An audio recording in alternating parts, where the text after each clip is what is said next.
Well, hello and welcome to another edition of Health Solutions with Shawn and Janet Needham, where Team Needham discusses everything healthcare. I'm your host, Shawn Needham, along with my wonderful wife, Janet.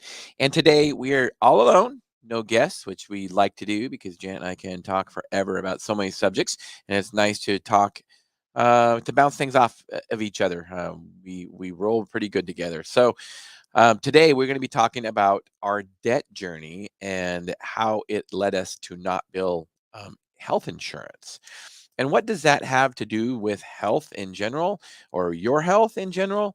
Well, let me just say we're going to talk about more details, but we talk about things about what we can do to be healthy, and those things are eat, exercise, and sleep.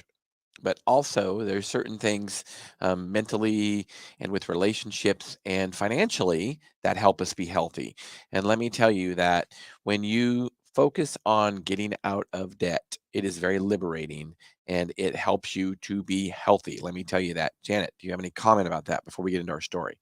I do because healthcare providers are, surrounded by this whole financial burden right now, whether it is doctors getting out of school or already been out of school and having a huge debt load. And I feel like Americans as a whole, we have been carrying a lot of debt load. And as we talk about healthy, there are some things that we can do, and it's not always a fast process, but there are steps along the way that I think are very helpful.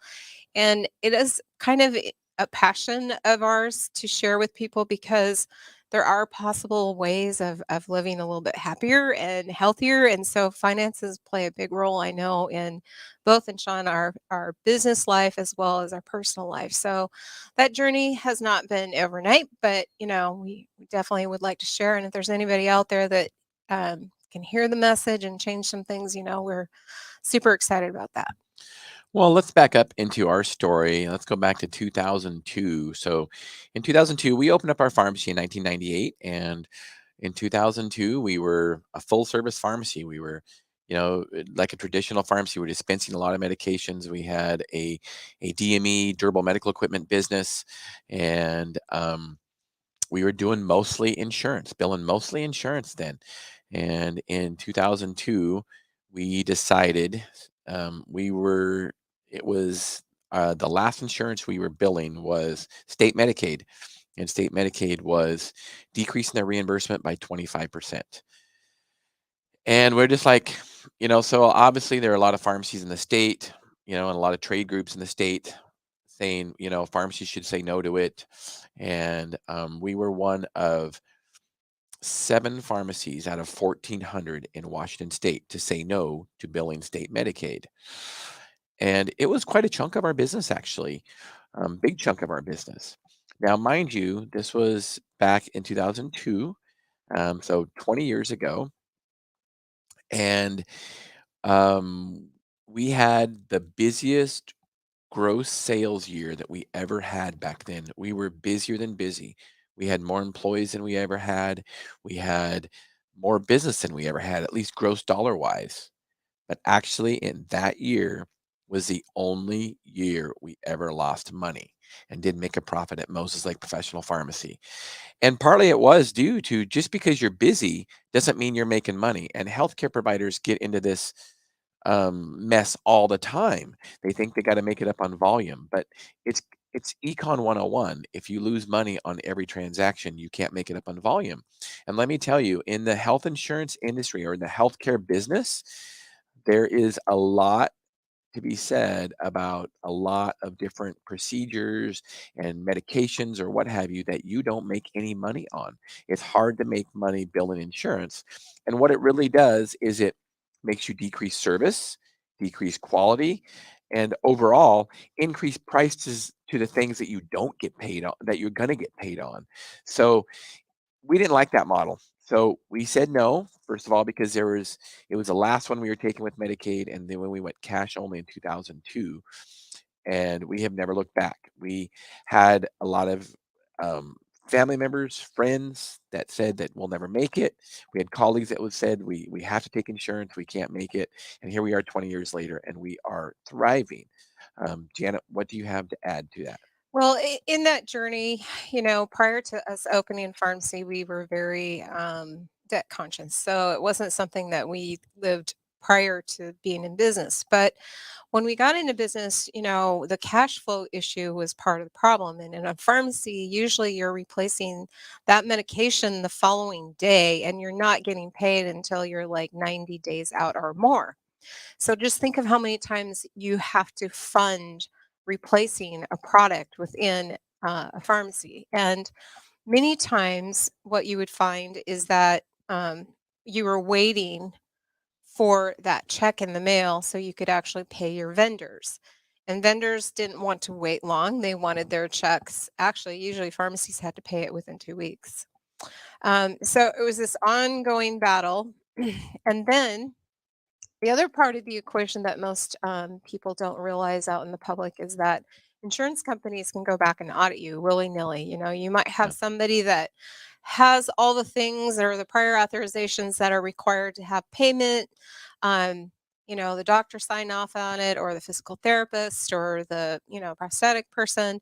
Yet at the same time, an insurance company can come back, at least I think it was 5 years, and they can take the money back, and they just subtract it out of your check or say pay up. And many times, there's no way of reimbursement after you've already spent something and it's out the door. How are you going to find somebody? Are you going to track them down and say, hey, you owe me? And Right. even if you did, many times those clients actually did qualify. It's just there was some I or T cross that an insurance auditor didn't like, and so they were taking it away. Well, that game got really old. That whole scenario, every provider will face, whether you're a doctor, pharmacist, physical therapist, you name it. You're going to get audited, and that's just part of the business. And what clients don't understand is that you can't discriminate as to who you're going to offer assistance to. So when you sign up for insurance, you can't turn somebody away. So, you know, we had also durable clients. For example, we had some young children who qualified for special wheelchairs, and that process was not a fast process. And yet the state would come back and say, no, that wheelchair is not covered. And so we'd have to fight it because it wasn't a cheap equipment. And so that takes away from giving services to other clients. And so that whole experience was not sitting well with us. So when we decided it was time, we I had no hesitation. Let's move on, because what we what we tell ourselves is you won't have any customers, you won't have any patients, you won't have anything out there. You're not going to be helping people if you don't bill insurance. Well, that's just not true. Well, in reality, we get to help more people Right. at a better price and a better service. So we didn't want to be dictated by insurance No. companies on what kind of service at what price we could offer and at what quality. So we decided, to go cash only and never look back. Now, fast forward a couple years later, that was 2002. We still had durable medical equipment. Right. And it was mostly insurance, so mostly Medicare and Medicaid, so federal and state programs. And we opened up a durable medical equipment in Pasco, and so we opened up a second location, and we were struggling hard. And we had young kids at home at the time. We were homeschooling our kids. Janet was not working full time at the pharmacy. And we were actually in 2005, we were losing $50,000 a month in that business down in Pasco. And it was draining us big time. And I guess back up a little bit, we were living in the American dream. We just moved into a new house in 2004. We had two new cars, which we'd never bought new cars before. So we had two new car payments and a new big house payment. And so we were living the American dream. And then in 2005, it about sunk us. We were losing money in that business, and we were struggling to pay our bills, going further and further in debt. And we actually had a Bible study at our house, and we were having prayer time in 2005, December 2005, and we prayed about it, and everybody knew that our business wasn't doing very well. We didn't share the details, but we did pray about it and say, hey, Jan and I were just like, we've got to do something different. if this business doesn't start making money, we need to just close the doors. So that month in December 2005, this is, I don't believe in coincidences. This is a true story. Um, that business made $12 profit. So we kept the doors open. And in the end, we ended up being able to recover. But how do we do that? We actually we knew that what we were doing was not working. One of the things is with the durable medical equipment is the vendors would ask us, hey, you know, if you buy 5, you get a discount, or you buy 25, you get a discount, and you can cash flow them when you rent them out to Medicare or whatever. And we were just drinking the Kool-Aid. So we just buy more and more inventory. We couldn't afford one, let alone buy 25 for a discount. But we were doing that. And we just couldn't keep affording to do that. So that's when we decided we need to make some changes with how we looked at debt, business debt, and personal debt. So we found Dave Ramsey, and we are a big supporter of Dave Ramsey, and we've followed him ever since. And Janet, you want to tell a little bit about that story? Yeah, I do. So, we were going to the bank, of course, to get bigger credit limits. We were scraping to just make the minimum payments on many things. And, it, you know, so personally, it was very stressful. It wasn't a very happy time in our life. And I mean, Sean says living the American dream. I don't really call that living the American dream. No. I never want to go back to that dream for sure. But the reason we went with financial peace was because uh, Dave Ramsey's program had a step by step system.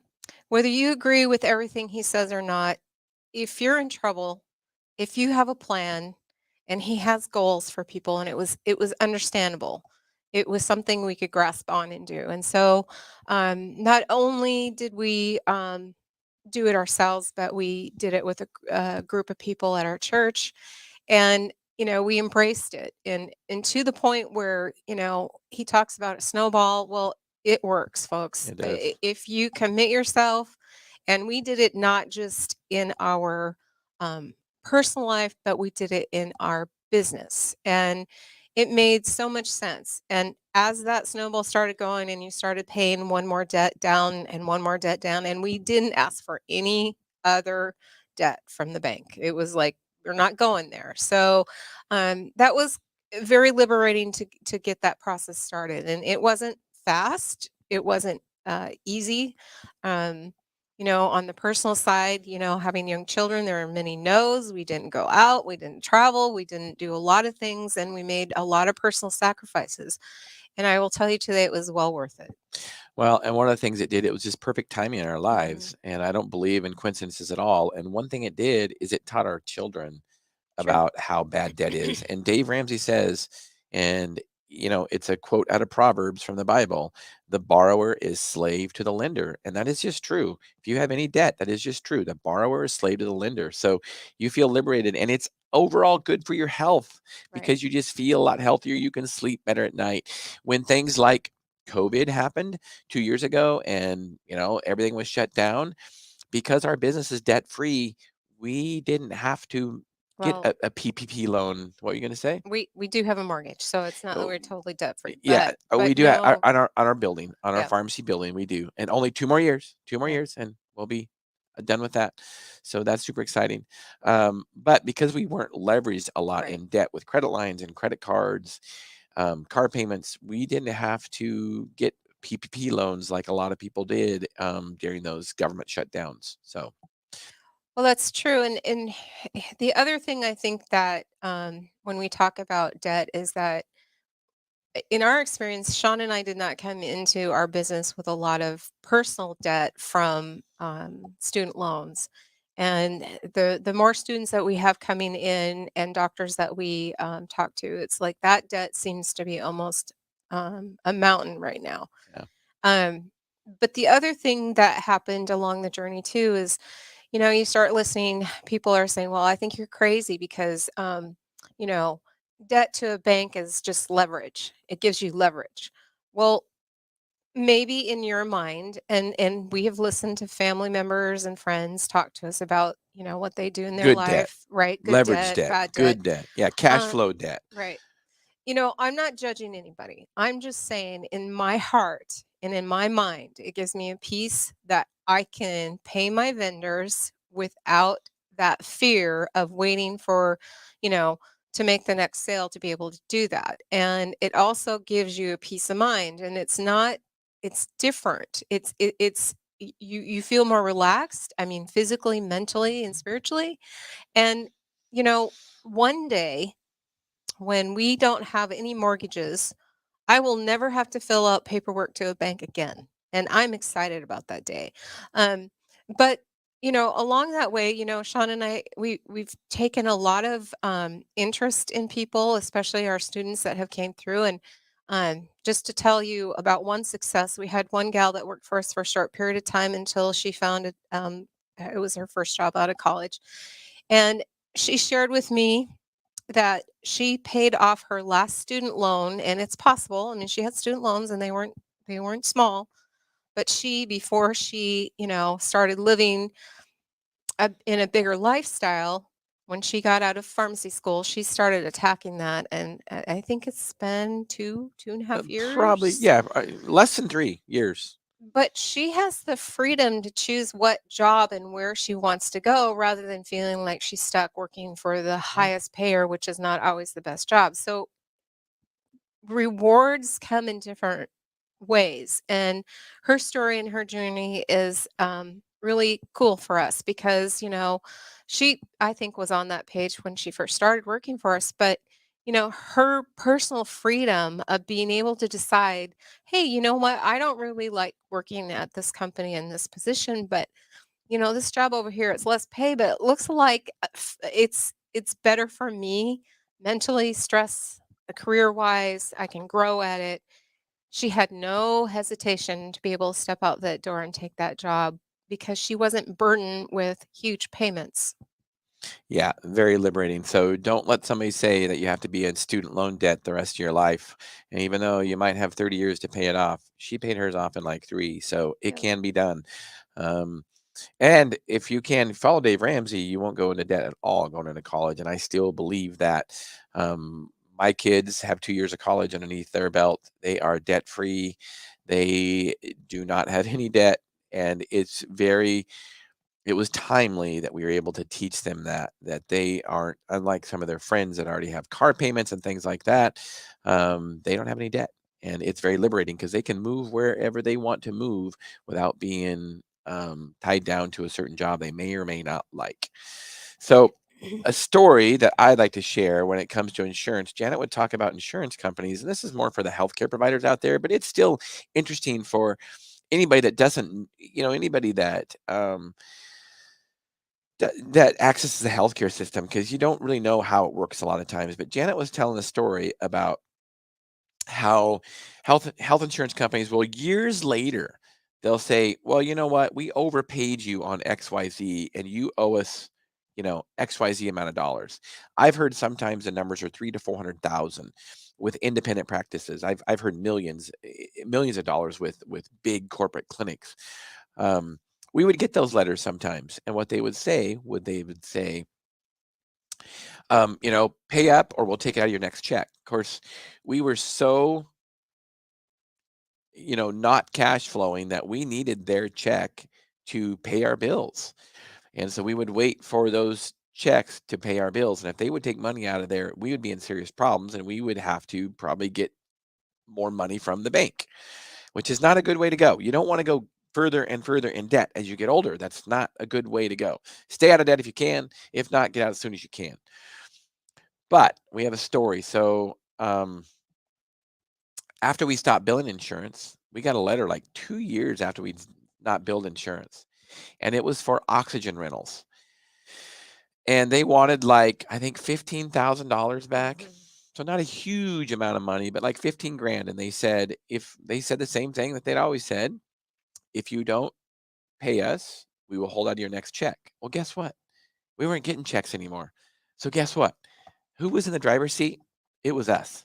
This is very liberating. And anybody that that is a healthcare professional and you know how it feels to get sent a letter like this, listen to this story because this is liberating. Another reason why you shouldn't bill health insurance. So, the way they would pay us for oxygen would be they'd pay us a monthly rental fee, and it would be over a 5-year period. And let's make sure everybody knows you don't just get oxygen without qualifying and having Yeah, physical or respiratory therapists signing off and doctors signing off. So prescription, right, it's not like you just deliver people oxygen without the paperwork and the right patient. right. And without oxygen, people can die. you know so very serious, but you know healthcare professionals have been abused by these insurance companies for years by just letting them just abuse them and take money away, decrease reimbursement. And um, but this story is liberating because I was in charge now. There was no way they could get the money from my next check because I didn't have a check. So I negotiated with them. I told them, I said, tell you what, I can pay you a few $100s a month over the next 5 years, kind of like you did for me with that oxygen, or I can send you a $3,000 check right now, and get this taken care of. They're like, well, that's nobody negotiates with us. That's not how this works. But in reality, if you know how the healthcare system works, they negotiate with a healthcare provider. A healthcare provider bills them, let's say $100, but they only get paid 30. Right. So why can't we negotiate with them, right? So they said, well, if you're going to do that, we need to get our attorney on the phone. So they got their state attorney on the phone, and the attorney says, I can't believe I'm even negotiating with you. I'm like, look, I can pay you by the month over the next 5 years, and I might go out of business next year, and you don't get the rest of the money. Or I can just cut you a check for $3,000, which the original bill is like 15,000, and then we can just get this settled. She said, I can't believe I'm agreeing to this, but if you send me a check, if I send you a fax right now, will you agree? Will you sign it back saying you're going to send me a check? And I said, sure, I will. So that's what we did. And it was very, very liberating. And I love telling that story, especially to healthcare providers that are on the fence about whether they should bill insurance or not, because that's a good story why they shouldn't bill insurance. Because I know of one right now that's in serious financial trouble because they're getting money taken back from one of the insurance companies from over a couple year period, and it's hundreds of thousands of dollars that they're not going to be able to recover from. So that was very liberating. I'm so glad we got out of that. We don't get letters like that anymore. No. And Well, and let's be really clear. None of these clients that they were trying to take the money back, all of them qualified under their standards. So it wasn't like we were dispensing something that, was trying to be in any shape or word of fraud. And many times providers are giving services to patients out of goodwill, and then an insurance company decides, well, I don't like this, or they go after a certain group and yeah, they take the money back. And many times, these people are well overqualified for the services that they were given. yeah, and healthcare providers have let insurance companies do Yeah. that for years, just abuse them. And that's one of the reasons we said no. Back in 2002, we said no, we're not letting you decrease our reimbursement by 25%. We said no. We were one of 7 pharmacies out of 1,400 in the state that said no. Well, guess what happened 2 years later? The state came back and they wanted to decrease reimbursement again. And you know what? I got to tell the pharmacist, I'm like, well, I don't feel sorry for you. You said yes last time. I don't blame them. I mean, most of the people took the decrease in pay last time. Why wouldn't they do it again? Right. So, you And the know, margins are really small. It's not like, I mean, people have this idea that it's a catastrophic amount. It's not. I think the providers versus if you're talking about healthcare entities, it's not like hospitals. Um, a single providers, physicians, RNPs, pharmacies, independent pharmacy. We don't have these big margins of profit like some of these other corporations do. So it's not the same. It's just taking the small guy out, in my opinion. yeah, it sure seems like that because it seems like the big ones are the ones that keep Right. surviving. And there might be some underlying reasons for that. But not a, we don't have enough time to discuss that on this podcast. But No. I do believe that in general, the federal and state government doesn't want the individual doctors and pharmacists to be in practice. It's easier to control them if they have a big corporate entity to control rather than one individual practice. So, but how does this help you as a consumer? Why do we talk about this? Because we don't believe debt is healthy. No. And if you want to be overall healthy, you'll be in good financial health also. It's really, really hard to stay on track with your physical and mental health program when your debt is just killing you. Because we've been there. We couldn't sleep at night. We were wondering how we are going to pay the bills, and we got through it by following Dave Ramsey's principles. Which I get it. It's not what everybody wants to do because you might have to put off buying some things, but big deal. One thing he says is live now like no one else, so later you can live like no one else. Let me tell you, when you're free from payments, you can start living like no one else. It really is very, very liberating. And Janet, what do you got to add to it? Well, what I want to add to it is this, that it is mentally healthy to not have to owe people money. And if you do run into, because life happens to all of us. You got a car breaks down, you've got an air conditioner when it's hot and 100 degrees. Here I think one year we had 3 air conditioners go on us. And I'm not saying that financial hardships don't come at you, but when they do and you're not strapped to the last penny and pinching that out, it does make it easier to adjust and to go forward. And that's kind of what we're talking about, and budgeting and making healthy goals and decisions in your personal life as well as your business life. And one of if we're talking about healthcare providers, getting rid of that insurance company was the best decision we ever made, ever. And we have helped more clients because we haven't had the constraints and we can be fair on the market. I go to bed at night feeling good about what people received, and hopefully they do as well. But then on my personal life, I feel like our journey has been good and healthy for our children, that they've seen an example of where, mom and dad didn't have the biggest boat on the lake, and we didn't have to, because guess what? We're happier without it because we didn't have a payment. Now, if voting's your thing, it's fine. I'm not knocking you for it. But what I'm saying is that internal feeling and that mental health and being able to communicate with your spouse and your children and your family without that additional stress makes you a better person. You're happier inside, and that's part of it. And that's the only reason we're really sharing this, is that it's possible. We see people do it, like our gal that worked for us for a few years. I'm super happy for her. Her life. She's a young lady, early in her career, and she's going to have a better journey because, hey, you know what? She can make that journey across the states to a company to work for because she's not financially strapped. And on the subject too, so we talk about how it liberates healthcare providers when we don't bill insurance. Well, let me tell you, as an individual, if you're seeking healthcare services, try to find a healthcare provider that doesn't bill insurance. They are out there. I'm serious. Whether it be for pharmacy, whether it be for doctors' offices, whether it be for surgery, Right. it's a it's an ever-growing market. It's called free market medicine, and it's really, really growing because as a consumer of healthcare, you will get better service at a better price than you do with your insurance if you go to somebody like that. Just trust me. Follow us on our podcast. We've got many, many stories to share like that. Yep. Don't let an insurance company dictate your health. No. Don't do that, because you will be better off by most common services, routine services, paying cash. It'll be less than what your insurance is and much better service and quality.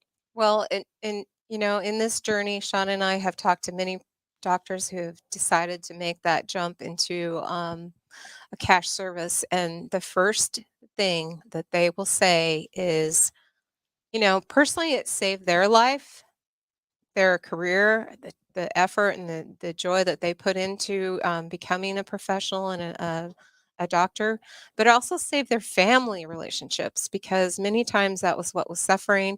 And we have a local guy here in the Moscow, Idaho area, that we seen his practice go from one person to, I think he has like Five, 5 he's got five providers. providers now. And when Yeah. you talk to this man, there is a huge smile on his face, and he loves every minute of his day. I'm not saying he doesn't have hardships, but he loves what he's doing. So walking away from somebody else enslaving you is is what we're talking about, and the financial and the individual freedom and joy that comes along with it. You can't measure that. Absolutely not. So that about wraps it up for today's podcast. Tune in Thursday for our midweek podcast, 8 to 9 a.m. Pacific Standard Time. We'll have Tom Kerber on our show.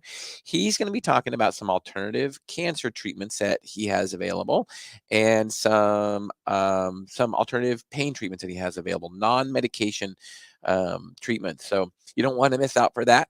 As always, subscribe to our YouTube channel.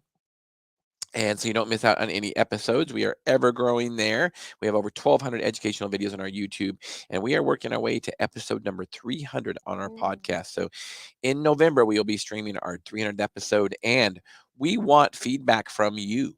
Who is your favorite guest? What guests would you like to see on again? What topics would you like to hear about? Tell us, give us comments. We'd love to hear more. So thank you for tuning in to Health Solutions with Shawn and Janet Needham. Thank you.